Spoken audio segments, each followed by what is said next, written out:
Good evening, baseball fans. This is the Bicoastal Baseball Podcast on the Grid Network. It is great to have you in here on a lovely Monday evening. Sorry for the late start. We've had some minor weather issues. I wouldn't even really call them minor, but some weather issues in the Dalton Brown realm. But I'm Mike Guido. That's Dalton Brown. It is great to have you with us, Dalton. What's happening over there? The Minneapolis suburbs. Yeah, right now it's loud thunder and lightning, and I think the hail right now is about ping pong ball sized. Okay. I'm looking out my window and watching it bounce. So that's fun. But the tornado warning seems to have dissipated for us. But we ran out, got our cars inside, and now we're just kind of watching it and waiting it out. We are waiting it out. Hopefully the power stays on throughout the storm. That's the most important thing. Yes. But boy, oh boy, did the baseball world get rocked yesterday. By the way, yeah. This is going to be quite the show that we have. And already people in the comments section, again, if you're new to the show, feel free to chime in. John does math, frequent commenter here. Rockies 3, Nationals 4, bottom 6, lock in. He's ready for that one. And then not the Yankees hat from Tristan Reyes. And just in time for that, Dalton turns it backwards. You know what's funny? I actually turned it backwards because I just feel like, it's really hot in our house right now. And for some reason, having the hat backwards makes me feel a little less hot. So I turned it backwards without seeing the comment, but knowing that it bothers Tristan, I might have to just put it on straight. Yeah, see? There you go. Just let him wear it. But Tristan, I wore a Guardians hat like 3 weeks ago, man, and I know you're a Guardians fan, so you'll get over it. Didn't you win it? I thought you wore a Guardians hat last week. No, last week I thought it was Brewers. I think the week before that was Brewers. Yeah. Well, I don't know. Whatever it was. I can never keep track anymore. But and that's what we should do, Dalton, is we should maybe at the beginning of next year, we'll just start tallying how many times you've worn each hat. Yeah, do a hat we'll deem the hat champion at the end of the year. Yeah. I got to get a few more. I don't have all the teams in the league yet. Well, then sucks for them. They can't be hat champion. So I'll tell you this much. I will never wear a Giants hat. I will never wear an Angels hat. And I will never wear a Padres hat. Those are 3 I won't touch. Mets make the list for you? I have a Mets hat. I've worn it on the show before. You have. Nope, that's right. Yeah. That's right. Plenty of stuff to go over today. Obviously, the big story, and we're going to start with this. The big story, Rafael Devers getting traded to the San Francisco Giants for what seems to be a bag of peanuts by a lot of people from the outside media. Jordan Hicks is included in that trade. Kyle Harrison is included in that trade, heading back to Boston. And that was after, by the way, that he homered in the game against the Yankees this weekend, in the game on Sunday where they swept the Yankees this weekend. We will talk about that in depth. That's going to be coming up shortly. Shohei Ohtani, and obviously if the Devers trade didn't happen, Ohtani coming back is a very quality lead baseball story. Coming back to pitching, he's starting tonight against Dylan Cease against the Padres. That's a big story as well. So when I say we have a big show tonight, we do have a big show tonight. The Phillies and the Mets are battling it out for the NL East, right? The Mets are kind of getting hot. The Phillies had just sort of turned cold, but this weekend things kind of changed, right? The Phillies swept the Blue Jays and the Mets get swept by the Tampa Bay Rays. So we'll talk about that as well. What do we make of the NL East race? Our team's kind of coming back to fruition. We'll see what that goes. And then obviously at the end of the show today, Dalton's Hot Corner. Put some more money in your pocket. Dalton, you're the defending champs, bud. We rant about both of our teams. If you're new to the show, to lead off the show, we'll try to keep this not too long because, again, we have a massive story to lead the show. But state of the Dodgers, Dalton, what do we have? Yeah, so to start, look, I've talked about this stretch for weeks now. This is the last week that I'll probably talk about it, this 29-game stretch. Huge week for the Dodgers, honestly. Taking 2 out of 3 in San Diego, coming home and winning 2 out of 3 against the Giants. 2 series against teams that were licking their chops to take on the Dodgers pitching staff in its current state. And the Dodgers just found a way to win both series, and now you look up and look. There's nothing comfortable about a 2-game division lead in June, but you feel good about the fact that you started this stretch, I think, up 2 games.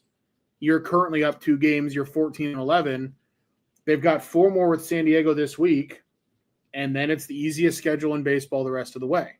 So if you can go 2-2 against San Diego, come out of this stretch at 45-31, and then hit the gas, I feel pretty good. I feel really good about where they're at, and finally they're actually getting healthier. Like Evan Sheehan is going to start this week.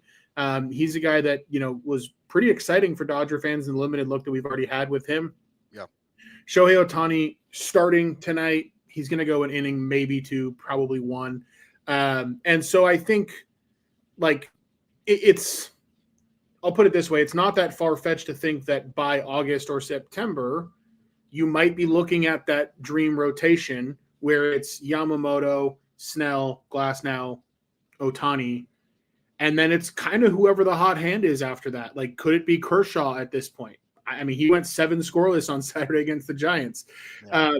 The other thing that I want to do with this moment of talking about the Dodgers, because we'll talk plenty about Shohei, Andy Pages needs to be in the All-Star game. He has been the best hitter in baseball with runners in scoring position, 13 homers, 45 RBIs. I think he's batting about 290, and number 1 in outfield defensive run saves in baseball this season. So he's been the best outfield defender in baseball. He's been an excellent hitter, especially when it matters. I need to see Andy Pages in Atlanta for that game. Well, he's certainly, again, I always bring it back to this, but Dalton was very close to giving up on the old Andy Pages project. Then, boom, it just came out of nowhere. Yeah. And started hitting, and the rest is sort of history at this point with Andy Pages. He has been crucial to their success so far this season.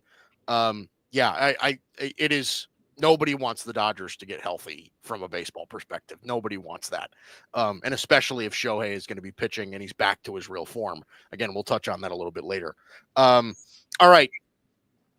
When it comes to the Yankees, it was a very wishy-washy week. Let's call that for what it is. Sweeping the Royals in Kansas City, that's pretty cool. But nobody cares about that. Let's talk about it. They got swept by the Red Sox in Boston. It certainly seems that the Red Sox have the Yankees number this year, right? Yankees right now are 1-5 against the Red Sox. The Yankees also have the worst record in their division against their division. They're 8-12 or something like that against the AL East, where that ranks last among the division, yet they're still in first place, which is remarkable how that's possible. So it is interesting for that. We are kind of hitting a stretch here where this is now going to be likely 5 games in a row, including the game tonight, where they are really struggling to kind of put together some consistent offense. And I knew that this point was going to come in the season. I don't know if it's now or if this is just a short little stretch. But when they won 1-0 against the Royals, lost with 1 run, lost with 3 runs, getting shut out yesterday, and they're still scoreless in the 6th tonight against the Angels at home. So hopefully the bats are not getting too cold. The pitching still seems very, very good. Giancarlo Stanton is back in the lineup tonight. He already has a hit tonight. I think that could be huge for the lineup. With Stanton coming back, I can finally say that the Pablo Reyes era in Yankee history has come to a close. DFA'd earlier today as a corresponding move, so I feel pretty good about that. But listen, man, the Yankees, as far as their stretch is coming about now, if they're going to have a bit of an offensive lull, I think they could potentially get away with that in a lot of ways in this stretch of games, right? You have a 4-gamer at home against the Angels, a 3-gamer at home against the Orioles, then you're at Cincinnati, and then home against the Athletics. That's a really favorable schedule to have a bit of a lull with the bats. So even if their offense isn't exploding for the next 2 weeks, they could be able to steal some low-scoring wins in the next couple of weeks, Dalton. So no panic mode, maybe a little bit of concern over the past week, but not ready to hit the panic button yet. Yeah, I mean, if you're hitting the panic button in June, things would have to be a lot worse than they currently are. Mm-hmm. So I'm glad to hear that you're not hitting the panic button. But yeah, I mean, I think, look, the Yankees are in pretty good shape. Like, I think they're kind of right where you expect them to be, 42-28, pretty much in the same spot the Dodgers are. But I'd rather have that record in the AL East that now no longer has Rafael Devers in it. So, Yankees are definitely in a good spot. I want to ask you what you feel about the Rays. I mean, I know preseason you talked about how, like, you thought they could be sneaky, and now here they are again with Jonathan Aranda and a bunch of other guys, like, proving scouts right about their talent. I mean, Jonathan Aranda has been one of the best players in the game. Yeah. Might start at first base in the All-Star game. I mean, and then you've got, Drew Rasmussen, like, guys that are just these classic Rays also-rans who all of a sudden find another gear. And they're at it again, Mike. I mean, how are you concerned at all about the Rays in that division? I'm not really, but I also am in the sense because, if you look up and down what the Rays are offensively, it's not like they're all that impressive, right? Like, Jonathan Aranda has been really, really good, but that's almost about it. Like, Yandy Diaz has been very average. Like, guys like Christopher Morel and Curtis Mead and Junior Caminero has been pretty solid for a rookie, but, like, nobody's really jumping off the page as far as,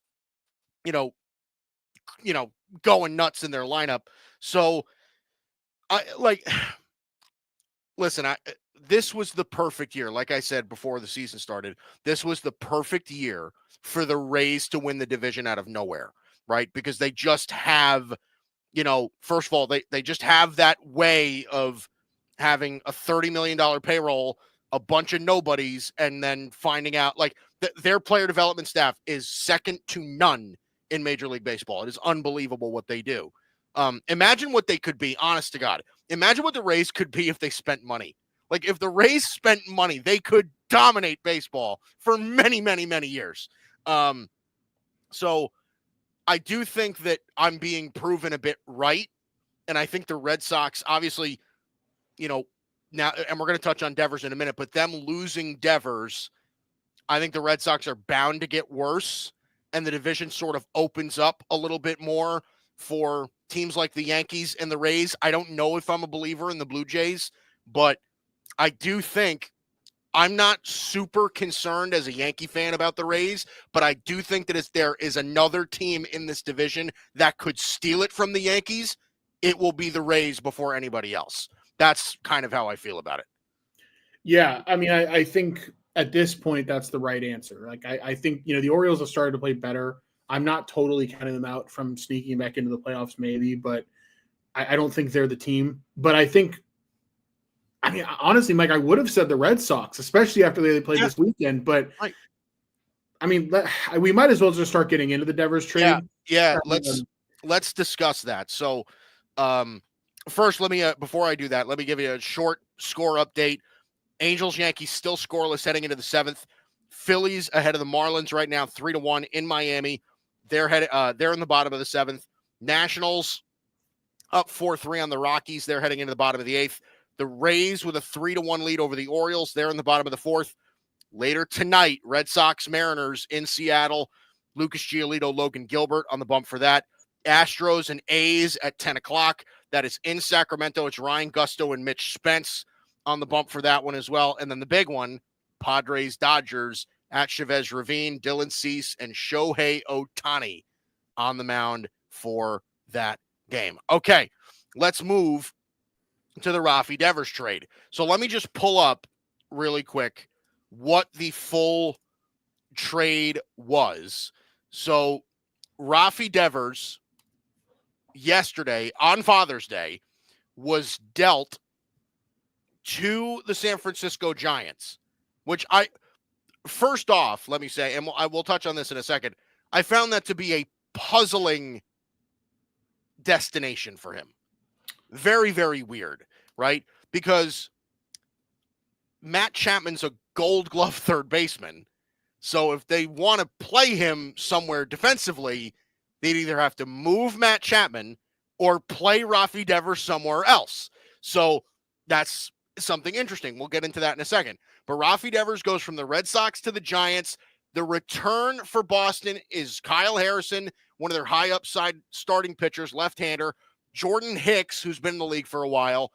Outfield prospect James Tibbs III, and rookie league right-hander Jose Bayo. So that's the return for the Sox. I've heard so many people say that this is the Mookie Betts trade 2.0, right? This is another version of the Mookie Betts trade where the Dodgers gave him Alex Verdugo and Jeter Downs and Connor Wong and all. Like, this is the makings of what that trade is. I've also heard comparisons between Greg Breslow and Nico Harrison, who famously traded Luka Doncic to the Lakers. So very interesting that comes out. But Devers to the Giants knocked everybody's socks off. Tristan Reyes, by the way, in the comment section saying, hot take, Devers trade is great for both sides. And we'll get into that in a minute. But Dalton, what are we thinking here with the Red Sox? Rafael Devers to the Giants. Yeah, I mean, first of all, try walking around Fenway Park and telling Red Sox fans that this is a good trade for them and see how that goes. Look, you and I have actually, I don't know if anybody's tuned in to every show this year, but anybody who have seen us, provide a lot of context around this Devers situation throughout the season. Yeah. To me, a lot of that context starts with the Red Sox communicating with him poorly, right? Mm-hmm. I want to start with that. This is a two-sided wrong where, to me, the onus is on the organization to find a way to get it right. And that's not to take blame or responsibility away from Devers for how things went in Boston, but the organization handled this poorly and now indisputably has a history of handling their relationships with their biggest stars poorly and having them either sour on the organization or just sending them out. Right. So this is an organizational issue that the Red Sox have that goes all the way back to Terry Francona. You think about the Chris Sale trade for Vaughn Grissom. Like, this is not new. This is, unfortunately for their fans, who this franchise has been. The only one of these that's really worked out for them was letting Bogarts walk. Because the Padres did what I think I called on this show the most insane thing ever by giving him 11 years. But so that's just to provide a little bit of context. But the timeline of what happens here, first, over the offseason, the Red Sox start pursuing this idea of going and signing Alex Bregman. Well, just a year before that, right? So we're talking this is the second year of that 10-year deal. So 1 year earlier, you signed Rafael Devers to a 10-year, $313 million deal and told him you are the third baseman cornerstone of this franchise moving forward. Okay. The next offseason, you don't communicate to him that you're interested in signing a third baseman. You don't communicate to him what would happen if you do sign that third baseman. Then you go sign that third baseman in Alex Bregman, tell Devers that he's moving to DH. He doesn't react well because he feels blindsided after just 1 year of his 10-year deal. Then Tristan Casas gets hurt, and you come to this guy who you told to throw away his glove and ask him to play first. Devers feels disrespected, is frustrated. Look, I think criticism of Rafael Devers in the direction of, hey, you're getting paid a lot of money, be a better teammate, do what the team's asking of you, is fair, right? I am not going to tell you that Rafael Devers doesn't deserve blame or any of the negative that comes from this, right? Mm-hmm. But it's the organization's responsibility to maintain a much healthier relationship with your player than that. And that relationship that they had with him was healthy for a while. He has not been like a malcontent for the last 5 years, right? And so this change of behavior is in theory, out of character for Devers, which again makes me point to the Red Sox a little bit. So I think the Red Sox bungled the situation, put themselves in a spot where now the owner flies to Kansas City to meet with Devers. Apparently they have dinner together. The owner now comes out and says, well, he hasn't reached out since, or we haven't spoken since. And now there are reporters in Spanish on Twitter saying, hey, no, actually they had breakfast the next morning. The owner is mischaracterizing what happened there. There's just a lot going on here. The whole thing's messy. It doesn't reflect well on Craig Breslow, who doesn't have a whole lot of a resume as a GM, hasn't proven that he knows how to do the job, doesn't really have any experience in the job. So if I'm a Red Sox fan, I'm livid. Like I'm on team fire everybody at this point, and find leadership that can build a better situation. Like, look, if the Devers situation was the first time the Red Sox had like fumbled away a superstar, I wouldn't feel this way. But this is a trend with them. So I think this is a bad situation for the Red Sox. I think you're going to hear a lot of baseball analytically inclined people come out and say, look, they got out from under a deal that's going to look really bad when Rafael Devers is 35. Nobody who signs these long-term deals is doing so expecting it to look good in the last 2 or 3 years of it. You know you're going to be eating money on the back end, but you're trying to win in the first few years of it. The Red Sox have a clear window to win this year, next year, the following year, the following year. In the meat of that contract, in the meat of his career, they have a window with the talent in an organization to pursue World Series championships.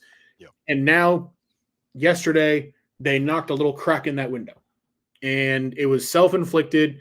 As far as the return, and I promise I'll give you the mic back in a minute. As far as the return for it, Kyle Harrison's fine. He was a big-time prospect for the Giants for a while. In the big leagues, he's been just okay. They obviously don't think he's a major league pitcher right now because they optioned him to AAA, which I think very fairly calls into question why you'd acquire the guy. Jordan Hicks throws 102, but is consistently hurt and hasn't found a way to throw strikes really at any point in his career. James Tibbs is an exciting left-handed hitting prospect, but it's just a prospect.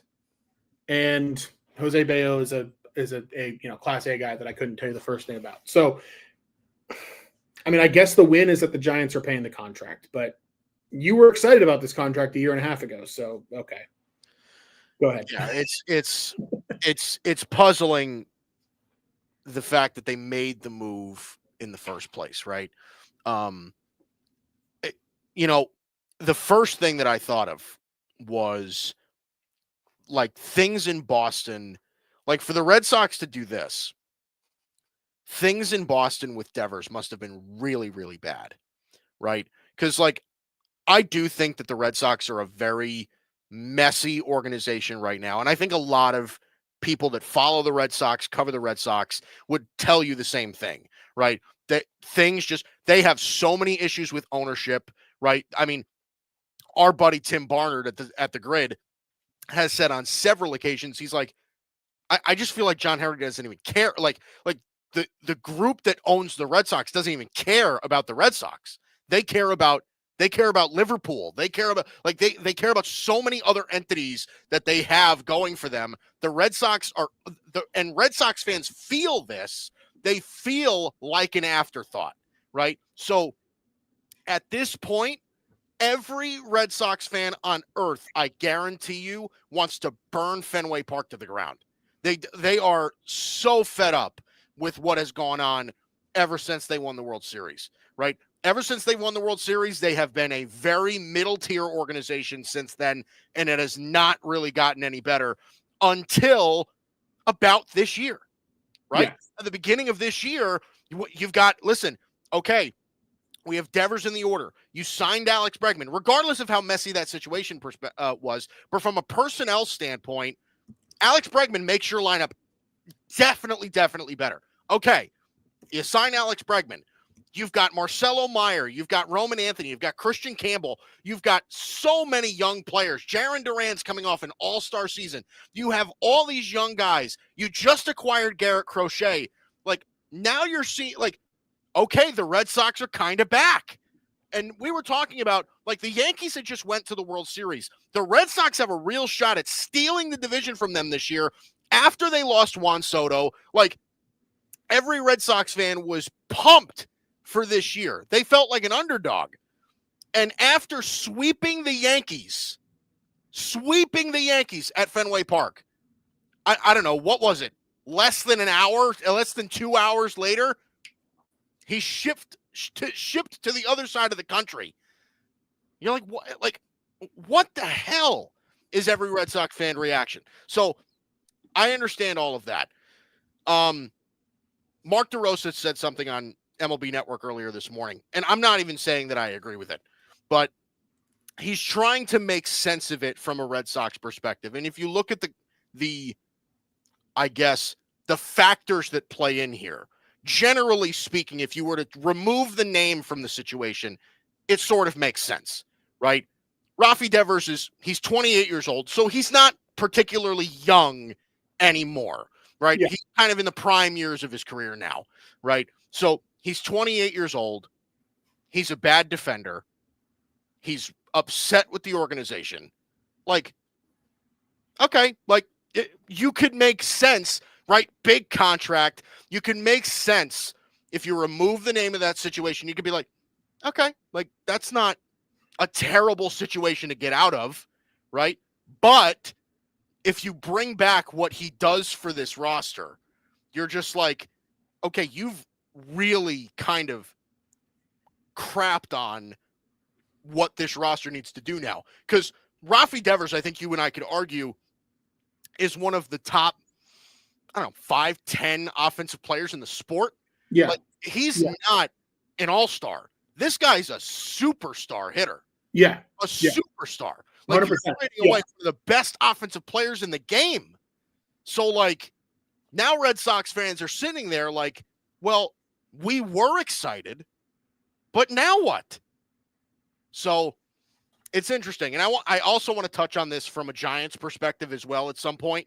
But the big meat and potatoes of this story is that like Rafi Devers is he was one of those guys where, like, the situation had gotten so bad in Boston where you're like, I wouldn't be surprised if they traded him. But then when they did trade him, you're like, holy shit, I didn't think they'd actually do it. Like, well, yeah. So to talk about the point with, like, the contract, right? I think given where the situation had gone, getting out from under that contract and getting some talent back is not a terrible move in a vacuum, given where the situation stood yesterday. Right. The optics of doing it right as you're sweeping the Yankees and the team's red hot are not great for the clubhouse, but I can understand the thought process given the context of doing it. The reason that I don't give the Red Sox that grace is because that context was their fault, right? The reason you're in that situation is because you mismanaged this player, and now you're in this situation. Because here's the thing: if Rafi Devers is a egomaniac, not a great teammate, kind of a selfish guy, whatever, you can still win with guys like that.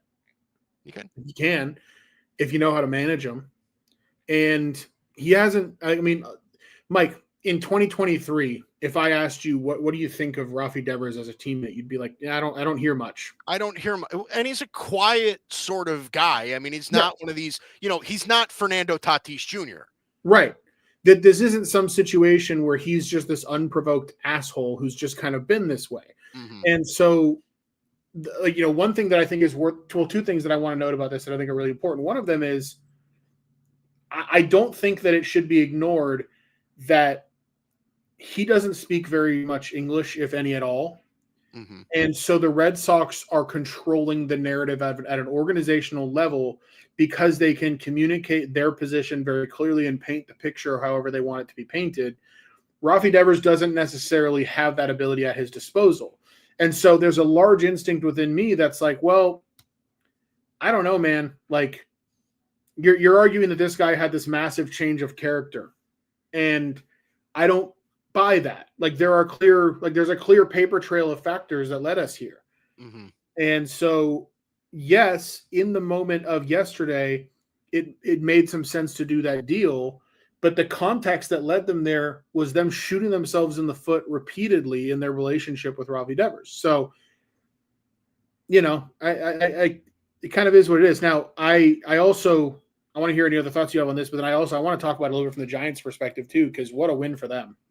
Yeah, I mean, I think it's a huge win for them. I also think, as I sort of said to kick off this segment, was like it seemed like it's a very odd fit. Like obviously adding Rafael Devers to your lineup is like, all right, you're going to figure it out, right? Like you're not going to argue about who's going to play first base if you have the opportunity to add that bat to your lineup. You'll figure it out at some point and somehow. But this is also very interesting because we got the impression all along that Rafael Devers did have an inclination to want to play third base, right? He was kind of PO'd when they signed Bregman and they essentially booted him out of the third base slot, right? There was even talk when the Red Sox signed Alex Bregman that they're like, well, there's a possibility that Alex Bregman plays second, right? Because Rafael Devers was their third baseman, point blank, right? Yeah. Matt Chapman is the Giants' third baseman, and he's one of the best in the game, especially defensively. He is a superstar defensive third baseman. So I am like of all the places that Rafael Devers could have gone, this just seems like a weird one because the Giants have a well-established, above-average major league third baseman, and he's not moving. So yeah, I'm going to try to unweird it for you on a couple levels. The Giants, for years, basically since Barry Bonds left, have been on the hunt for this kind of slugger.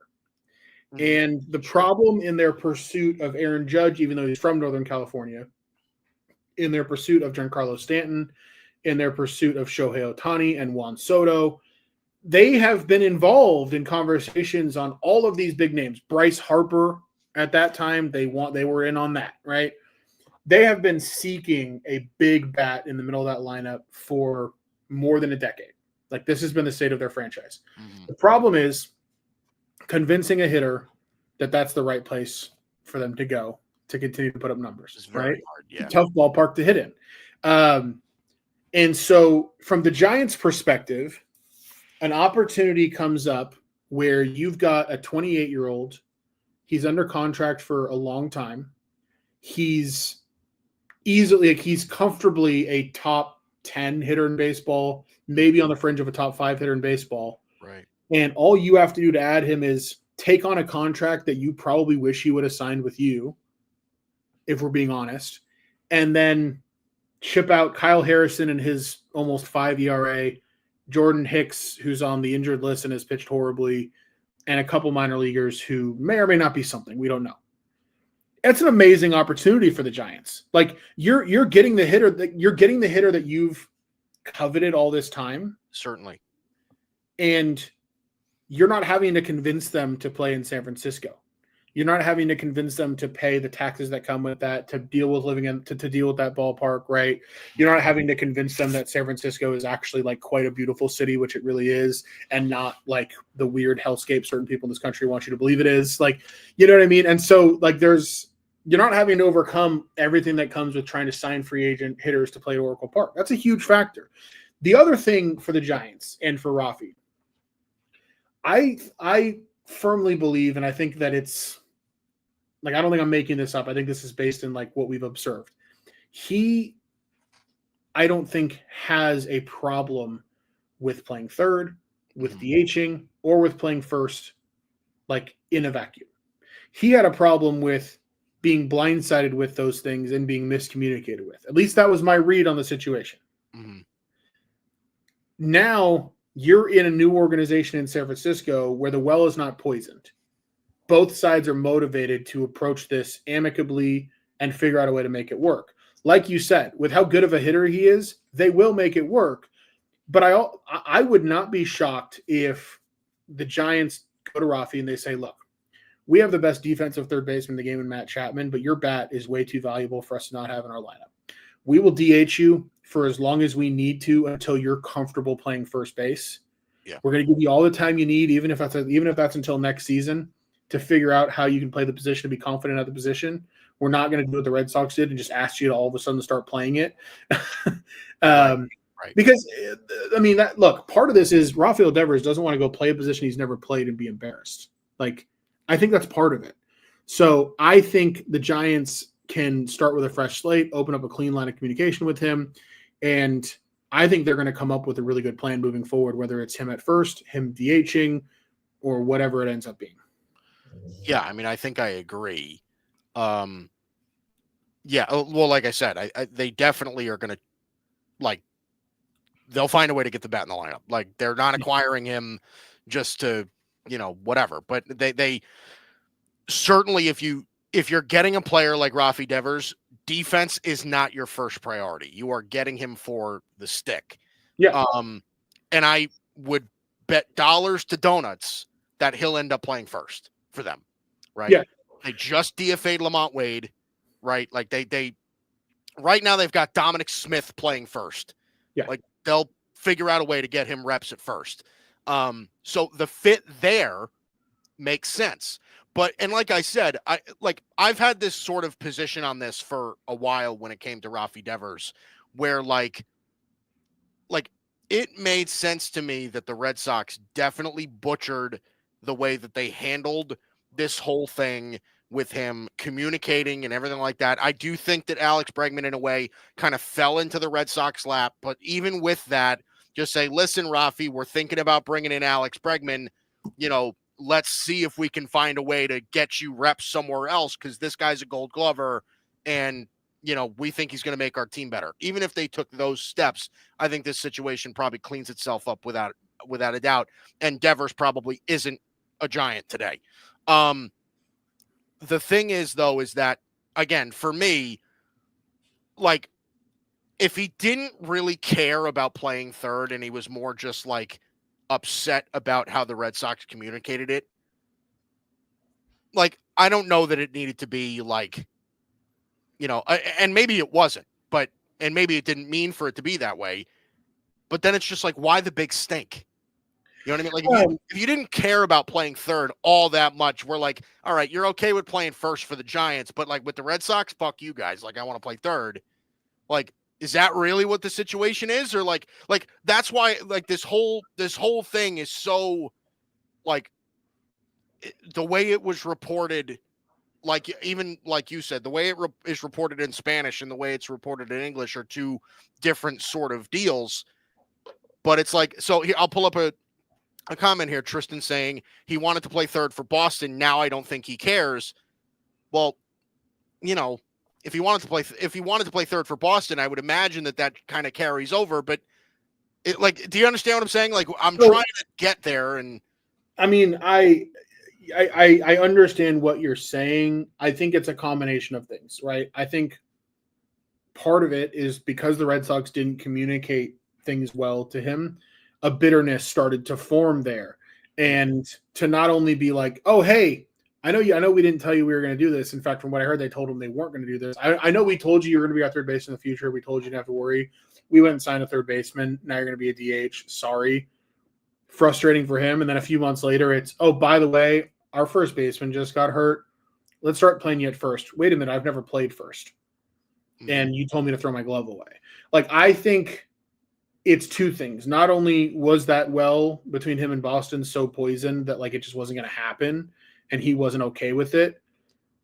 I also think that, like, when he shows up in San Francisco, the Giants didn't communicate with him in any of these ways, right? Mm-hmm. They didn't mess any of that up. And so I think he's going there and he's more open-minded. He's excited about a new opportunity. The other side of it, though, Mike, and I said it off the top, Rafi Devers is not blameless, right? Like, he does seem like a little bit of an egotist, prima donna, maybe not the best teammate ever through this whole situation. And I think that that's fair to put on him as well. I just feel somewhat of a need on this platform to, like, stand up for him a little bit, because I don't think he is getting much of a voice. And I think the narrative is being controlled elsewhere, where when you actually look at the facts of it, like, I do think it's kind of fair for him to be frustrated. I think he took it further than I would have, and I think is right to, but that's kind of right. Yeah. Well, yeah. I mean, the Red Sox probably, it was a dick move, sort of. But it does kind of, I can understand why it would rub people the wrong way. I do think that, the Red Sox fan to summarize, Red Sox fans should feel pissed. Giants fans should feel elated. Yeah. And the NL West, if it couldn't get any tougher, here we go again. I thought of you, honestly. I really did. Yeah. I'm like, God, again with this division? God, it just never stops. I saw a stat earlier. He has a 340 career batting average against the NL West. So there we go. But look, incoming. It's a continuation of talent going from the Red Sox to the NL West. And I love that the Padres got the short end of that stick with Bogarts. with Xander Bogaerts. With this like horrendous self-inflicted contract that now they're like, how is this not working out? It's like you signed a 30-year-old to an 11-year deal who is like already tall for shortstop, and don't even get me started. He's not a defensive shortstop anyway. No. And how many? And like you've said on several occasions, how many shortstops do the Padres need between Tatis and Cronenworth and most of them aren't even shortstops anymore. Like Jackson Merrill's a center fielder now, and hey, him and Tatis are damn good outfielders, but those are shortstops. They're shortstops. It's true. Righty. All right. Let's move to this. The other big story of the day, by the way, if it hasn't gotten lost in the sauce already, Shohei Ohtani's pitching tonight, Dalton, after God knows how long he was out on the mound. Didn't pitch at all last year. This will be his first time pitching in a Dodger uniform, and he's pitching against Dylan Cease at Chavez Ravine against the Padres. Couldn't have set the scene any better. What do you think of Ohtani coming back? Is this because we talked about it a bit last week or 2 weeks ago or whatever it was, right? Because we've talked a lot about how the Dodgers are unbelievably hurt. And I just want to point this out there. And I know that this is like totally off topic, but it just keeps popping up. And I feel like I need to do something about it. The Rockies tied it in the ninth, 2-run homer. Rockies win. Mickey Moniak in the ninth. Rockies win. And now also John does math. Devers and Drake, you guessed it, both born on October 24th. I love this. I love these facts. It's just great. Yeah, Rockies, he's basically a stats guy. Rockies now 15-57. Congrats to Colorado. There we go. Anyway, we talked a lot about how how the Dodgers and their pitching has just been decimated with injuries. And if that was going to force the Dodgers, or not even force the Dodgers, but implore the Dodgers to kind of force Ohtani back into the rotation, whether or not he's ready or not. So Dalton, what do you make of this whole situation? Shohei Ohtani back on the mound tonight. How excited are we? Should he be on the mound already? What are we thinking about this? So everything that I've heard is that Shohei Ohtani has felt good enough to pitch for a while. Mm-hmm. And the Dodgers have, he got Tommy John surgery on September 19th, 2023. Okay. That is 21 months ago now. Normally recovery from Tommy John is 12 to 14 months, would you say? Yeah, probably 12, 13 months. Yeah. Yeah. So we were already talking about an additional 8 months of recovery. Now, part of that is because he's also batting. And so that eats into your rehab. It changes the math on all these things. And it was always going to take longer for him than for others. Yeah. But I also think there is no argument to be made that this is rushing him back. Like, if anything, they've slow played this to a hilarious degree. And from what I've heard, I was listening to Ken Rosenthal talk about this earlier. Ohtani has thrown, I think, 3 or 4 simulated games now where he's gone multiple innings. He's gotten up to about 50 pitches, and he came to the Dodgers and was just like, enough already. I want to go pitch in a game. Yeah. That's from what I understand. That's what happened. So if anybody's rushing anything, it's Shohei Ohtani coming to the Dodgers and being like, I want to face real hitters. I want to get out there. I'm chomping at the bit, which I love to hear it. I think it's the only part of it that I'm like a little weird about is starting him for like 1 inning and being really strict about it being 1 inning tonight. Like, you built him up to 50, 60 pitches. Why not send him out there for 3 or 4 and let him get what he can get you? Like they're clearly planning on bringing him back as a starting pitcher and rolling him out there every 6th, 7th day is what I think they're going to aim at. So why not let him go a little bit? Like I don't really totally understand that, but I don't want to let that overshadow the excitement, man. Like for Dodger fans, this is a moment we've been waiting for a year and a half. Oh yeah. Just unbelievably excited to watch the guy pitch in a Dodger uniform. And I mean, I know for me, I've already got my zingers ready on both sides. Like if he gives up a run or two and Padres fans start mouthing off on Twitter, it's, hey, listen, the guy hasn't pitched in 2 years. Get over yourself. If he comes out and mows him down in the first inning, it's you idiots couldn't hit the guy who hasn't pitched in 2 years. So I'm ready to go. It's great. It really is good. That leads me to my next question for you. Ohtani's going to turn 31 in July. He hasn't pitched since 2023. Is he going to be the same as what we saw with the Angels on the mound? All reports are that the stuff looks the same.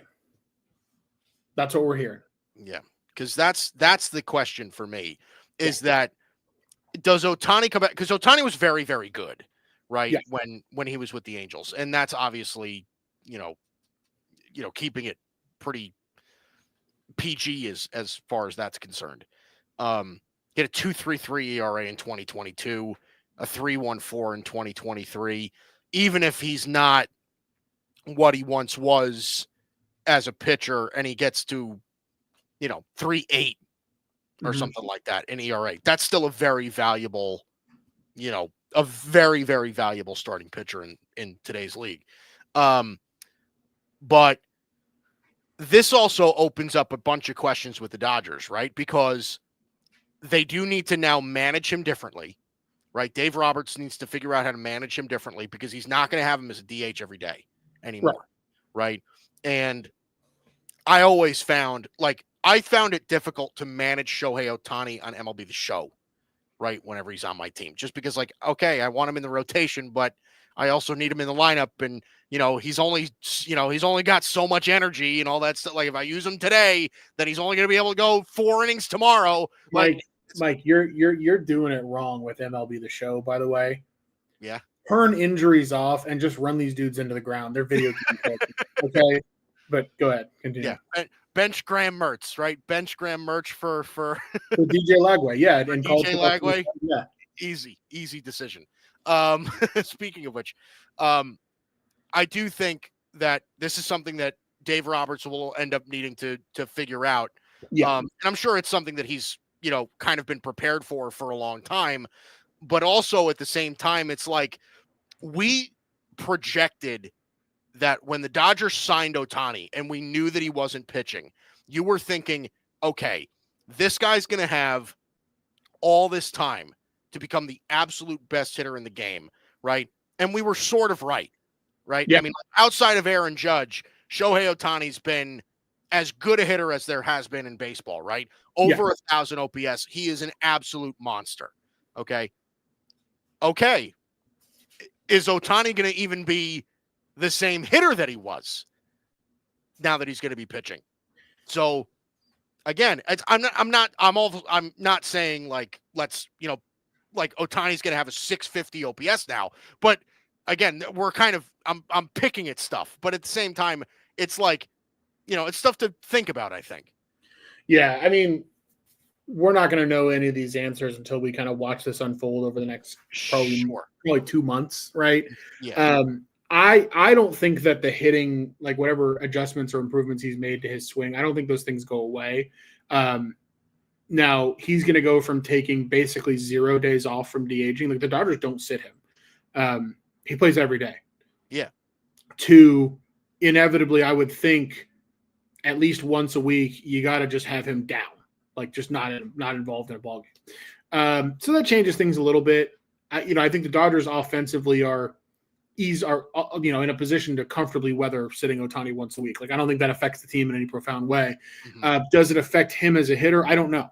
I don't think so, but I don't know.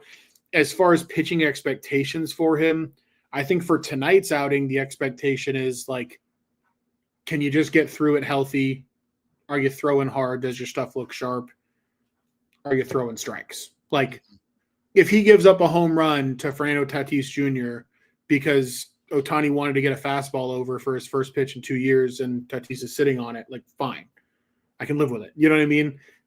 Tonight's more about, how does he look? Mm-hmm. What's the point of concern for you? Is there a point of concern for you tonight? Like if you don't see something, is there going to be something where you're just like, that's a problem? Yeah, as you can hear, my dog's very concerned. I think not really. I mean, my only real point of concern is like if he's grabbing his elbow 2 pitches in. Right. Mm-hmm. Like then, yeah. I'd be pretty concerned. But for the most part, like, no. I mean, he has rehabbed so far beyond what a guy normally would that like this isn't a guy who is still kind of tender coming off Tommy John and like just barely ready to start taking the mound. Like, this is a guy that's been ready to pitch. I think he would argue for 4 or 5 months. Yeah. And I think so. And I think the Dodgers have slow played it to the point where like, we're not putting you out there until you're like midseason form ready. So yeah. I think we're going to see full Shohei ability wise. So listen, I hope we do. I really hope we do, because I think that would be so fun to watch. Robert's a coach of the year candidate for a reason. He can do it. It's not COY, by the way. It's MOY. We call it a manager in baseball, just to give Tristan a little bit of shit. He said, no way that dude is so dialed in, I guess, asking about Ohtani's offense shifting. Also, John does math with a fun fact. Ohtani has 0 blown saves in his career. # elite. He did have an opportunity for one in the World Baseball Classic, and he shut it down. So he did. Struck out Mike Trout. Yeah. Yeah. Who was his teammate, by the way. Yeah, so let's move to this. So the NL East is a very interesting division this year, because I can't stand the Mets this year. And there's been a lot of, I guess, like subparness in that division, right? The Braves especially have just like been brutally underwhelming this year, sitting at 31 and 39. Mets and Phillies right now, top of the NL East. The Mets right now, 45 and 27.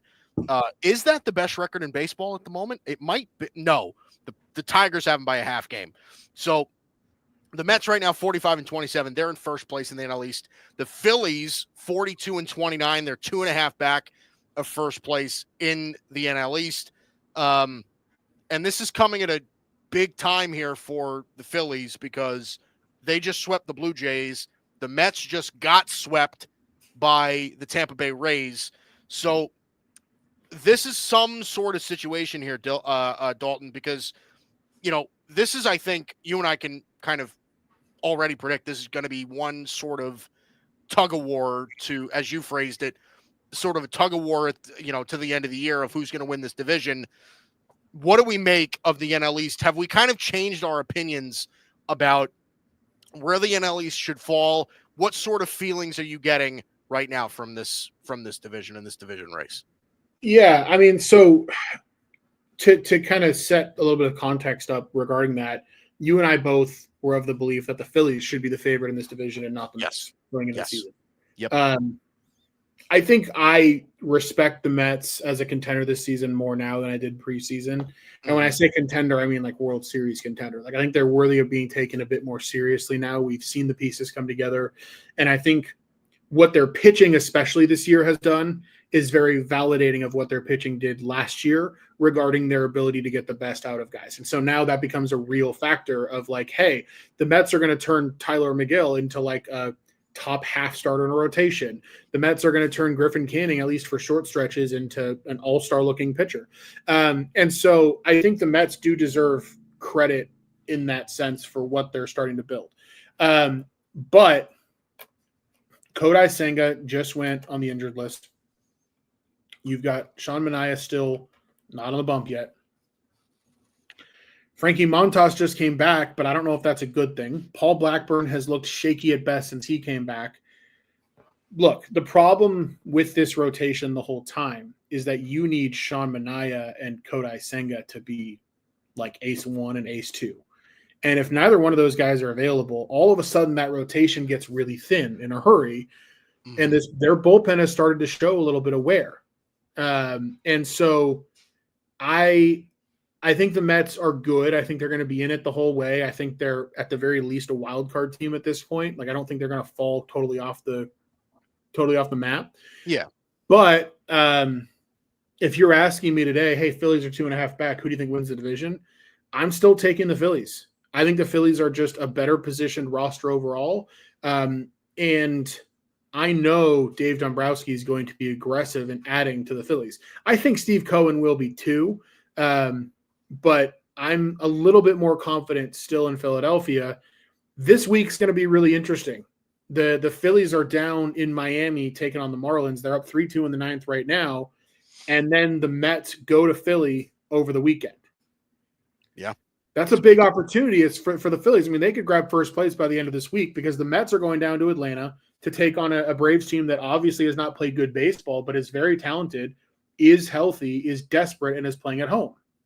Yeah. Like, Mets dropped 2 out of 3 to Atlanta, 2 out of 3 to Philly.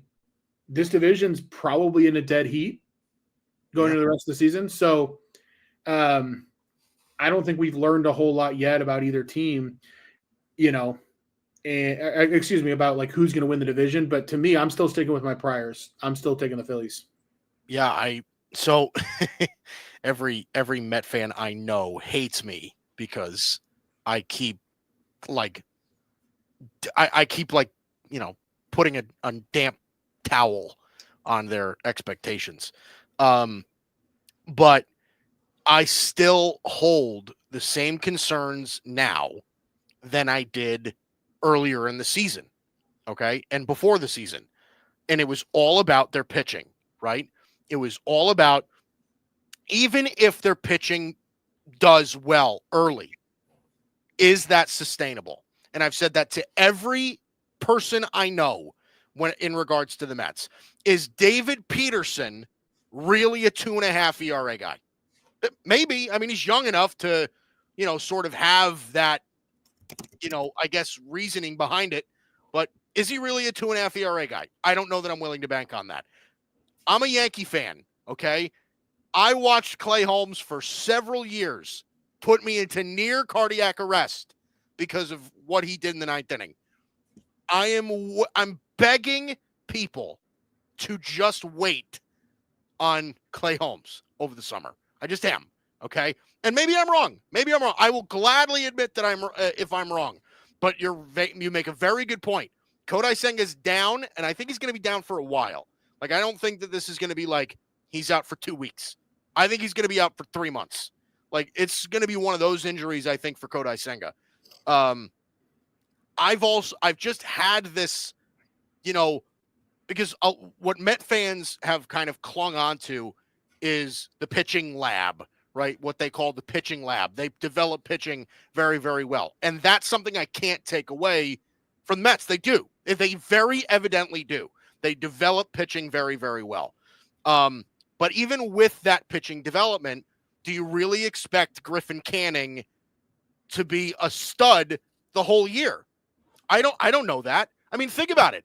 Griffin Canning started the year right. Started the year with what, a 2.3 ERA? Or so he's already up to a 3.8. Right? Like, yeah, it's already unraveling. Right. Eventually they're just going to come back down to earth. They just are, right? I don't know that Pete Alonso is a 960 OPS guy the rest of the year. I don't know that. Right now, if Pete Alonso goes down, maybe Juan Soto goes up, right? Juan Soto's already sort of starting to pick up steam. I think that's that's something to keep an eye on too. I just think the Phillies roster is better. I just do. Like, they have players that have proven it over and over and over again. We already know what the Philly atmosphere is in the playoffs. We know what kind of all-stars they have on that roster. They're not super duper old yet, right? This is a rotation that can over and over again get it done, that has a real big-time ace in Zach Wheeler, right? I just like the level of disrespect that people think I give to the Mets for thinking the Phillies are better than them is beyond arrogant, and I can't even believe it. Like, it is just, it blows my mind. So I'm with you. I still think it's the Phillies. Tristan is 100% right. You're a Yankees fan, Mike. That's why they hate you. That's 100% why they hate me. Everything revolving around. They probably hate Dalton today because he's wearing a Yankee hat. But it is just mind-boggling to me that, you know, the Mets are put on this. And listen, they deserve credit for what they've done so far this year. They have outperformed what I thought they would be to this point in the year. But I am still kind of holding out a little bit of a thing where I don't know that their pitching can sustain itself. And I do sort of still think they're overperforming for what they actually are. Yeah. So some context. Griffin Canning expected ERA to this point in the season, 4.5. Tyler McGill expected ERA 3.7. So right around where he's been. David Peterson expected ERA also right around 3.7. So significantly not quite what he's been. I just, do you really trust? I mean, Paul Blackburn and Frankie Montas, are these guys that you want to trust going into massive games against lineups like Philadelphia? In my opinion, you just don't, right?